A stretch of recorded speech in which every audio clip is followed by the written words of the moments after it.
When we think of universities, we usually picture the same things, right? Big buildings, students, professors. But have you ever stopped to ask where they actually come from? Well, the answer is wildly different depending on where you are in the world. So today, we're going to dive into two completely different origin stories for higher education.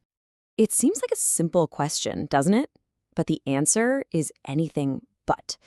The path to the modern university isn't one single road. It's more like a whole network of them. We're going to follow two of those paths. One, a long, winding journey that took 1,000 years, and the other, an absolute all-out sprint that happened in just a couple of decades. And this really gets to the heart of it. On one side, you've got Europe, with its slow, organic evolution stretching over a whole millennium. And on the other, Kazakhstan, with a rapid, state-driven sprint to catch up to the modern world. Seriously, it's the difference between a system that grew like an ancient tree and one that was launched like a rocket. All right, first up, let's tackle Europe's 1,000-year journey. This is a story all about gradual transformation, starting with these small groups of scholars and slowly, over centuries, evolving into the massive global research hubs we know today. The original meaning of the word university tells you everything you need to know. The Latin word universitas, it didn't mean a campus or a building. It meant a guild, a corporation, basically a community of teachers and students. So the very first universities, they weren't places, they were people. I mean, just look at this timeline. It really shows you how incredibly long this evolution took. It all started in monasteries, completely focused on theology. Then, over hundreds of years, it started to secularize, opening up its curriculum to things like science and the humanities. By the 1800s, it was adapting again, becoming this engine for the Industrial Revolution. And finally, in the 20th century, it became the mass education system we recognize. What an epic journey. And here are some of the absolute pioneers. We're talking about institutions founded almost 1,000 years ago that are still shaping our world. Bologna basically set the standard for legal studies. Paris was the heart of theology and philosophy. And Oxford became synonymous with academic excellence itself. Their roots just run so incredibly deep. But here's the thing, even within Europe, it wasn't a one-size-fits-all deal. By the 19th century, you had three really distinct models pop up. The German model blended teaching and research together. The French model was super centralized, designed specifically to serve the state. And the English model? It was all about building character and providing practical skills. These different ideas didn't just stay in Europe, they still influence how universities are set up all over the world today. Okay, let's hit the brakes on that 1,000-year journey and do a hard pivot to a completely different story. We're jumping to 19th century Kazakhstan, a place where two totally different educational traditions were living side by side, right on the brink of this massive, massive change. So, picture this. On one side, you have the traditional Islamic system. You've got your primary schools, called miktabs, and then higher education in madrasas. And they weren't just teaching religion. They were teaching philosophy, math, even medicine. Then, on the other side, you have the Russian Empire, introducing secular schools, totally focused on practical skills for the military and administration. It was like two parallel worlds of learning. And this is super important. The push for change wasn't just being imposed from the outside. A movement called Jadidism actually started up from within Muslim communities. These were reformers, and they were arguing for modernizing their own traditional education by adding secular subjects like geography and natural sciences. They wanted to prepare their kids for the modern world while still honoring their heritage. And this number, wow, this really puts the scale of the challenge into perspective. In 1897, the literacy rate in the whole region was just 8.1%.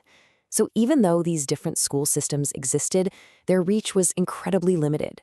This was the starting line, the very low baseline from which that great sprint would eventually have to begin. And then everything changed. The 20th century arrives, and with it, a total, complete revolution. The Soviet era wasn't about tweaking the old systems or reforming them. Nope. It was about tearing them down and replacing them entirely. This was the Great Reset, designed to build a brand new society with a brand new kind of education. And this Soviet model? It was a different beast entirely. Its whole goal was mass education, to pump out specialists for the Soviet industrial machine as fast as possible. It was completely controlled by the state, deeply ideological, and it grew at an absolutely incredible rate. By 1989, you had 55 institutions with over 277,000 students. But it was also super rigid, and it often kept teaching and research in totally separate boxes. So you end up with this really complex legacy, right? On one hand, the Soviet system built a massive higher education system from practically nothing.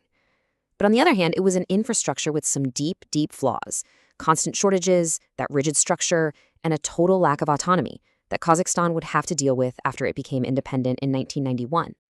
And that brings us to the final chapter, the sprint to the future. After gaining independence in 91, Kazakhstan launched this massive top-down project to completely overhaul its Soviet-era system and get it in sync with the rest of the world. I mean, just look at the speed here. It's breathtaking. Just 2 years after independence, bam, private universities are legal. A decade later, they roll out a standardized national test for admissions. And by 2010, the country joins the Bologna process, officially committing to European higher ed standards. This was not a slow evolution. This was a series of big, bold, rapid-fire decisions. And the impact of that first law in 93, it was absolutely stunning. We're talking about an explosion of private universities. By the mid-90s, there were already more private schools than public ones. The entire educational landscape was completely redrawn in just a handful of years.